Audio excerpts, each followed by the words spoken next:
ในโอกาสครบรอบ80ปีวันประกาศเอกราชและวันสร้างตั้งการทูตลาว12ตุลา1945ถึง12ตุลา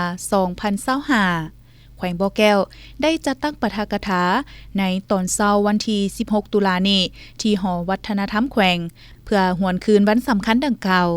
เข้าร่วมปาฐกถาเล่าคืนมูลเสื้อโดยท่านพลจัตวาแป้นคำบุตรจันแพงเลขาพรรคแขวงรักษาการเจ้าแขวงแขวงบ่อแก้วมีบรรดาคณะประจำพรรคแขวงกรรมการพรรคแขวงหัวหน้าห้องหัวหน้าแผนกกรมกองห้องการ2กองบัญชาการป้องกันชาติป้องกันความสงบองค์การเทียบเท่าและพนักงานสมาชิกพรรคลักแรงอ้อมข้างแขวงในนิทานพลจัตวาแป้นคำบุตรจันแพงได้ให้ฮู้ว่าซึ่งก่อนหน้านี้80ปีคือวันที่12ตุลา1945ได้มีการโฮมซุมนุมใหญ่อยู่เวียงจันทน์เพื่อประกาศความเป็นเอกราชของชาติลาวเฮาเป็นครั้งทำอิฐจากแอกปกครองของพวกลาเมืองคืนแบบเก่าและพวกฮุกฮานต่างชาติซึ่งเป็นเหตุการณ์หนึ่งที่มีความหมายสำคัญในประวัติศาสตร์ทั้งเป็นขีดหมายแห่งไซสนะของการต่อสู้อันพิละอาจหันภายใต้การนำพาของพรรคประชาชนปฏิวัติลาวรัฐบาลลาวอิสระได้เป็นตัวแทนให้แก่วงคณะญาติแห่งชาติประกาศความเป็นเอกราชของประเทศลาวต่อโลกอย่างเป็นทางการประกาศโฮมแผ่นดินลาวเป็นเอกภาพ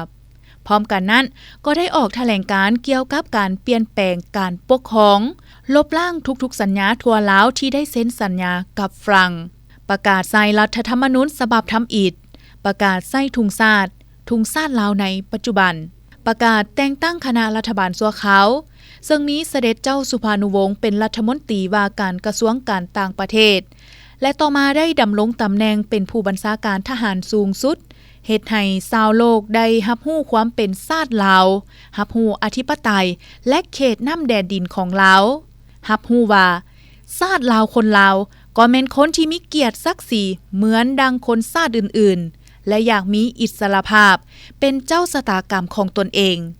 ย้อนแนวนั้นจึงถือเอาวันประกาศเอกราช12ตุลา1945เป็นวันประวัติศาสตร์ที่สำคัญของชาติเป็นวันแห่งความเอกอ้างทะนงใจต่อความอาจหาญซานไซในการต่อสู้บนจิตใจยอมตายดีกว่าเป็นค่อยค่า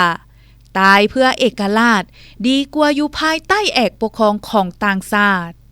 พร้อมเดียวกันนั้นท่านสมศักดิ์ปิ่นแก้วคณะประจำพรรคแขวงหัวหน้าคณะโฆษณาอบรมแขวงก็ได้หวนคืนประวัติความเป็นมาของวันการทูตลาวว่า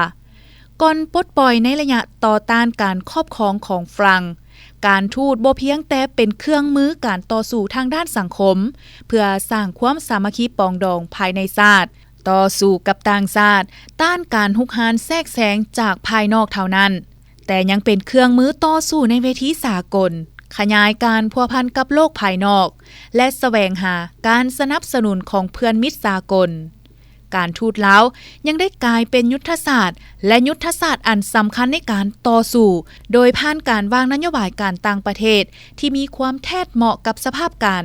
โดยผ่านการวางนโยบายการต่างประเทศที่มีความแทดเหมาะกับสภาพการของโลกจนสามารถย่านได้ผลสำเร็จหลายด้านบ่ว่าจะเป็นได้รับการยอมรับจากสากลในทุกบ้านโหบโดยเฉพาะการบังคับให้ผู้ฮุกฮานหันหน้าเข้าสู่โต๊ะเจรจาและลงนามในสัญญาเซอร์แนลปี1954จึงเห็นดีให้ฝรั่งถอนทหารออกจาก3ประเทศอินโดจีนและให้การรับรู้เปลี่ยนฐานะบ่เอิ้นว่าคณะรัฐบาลต่อต้าน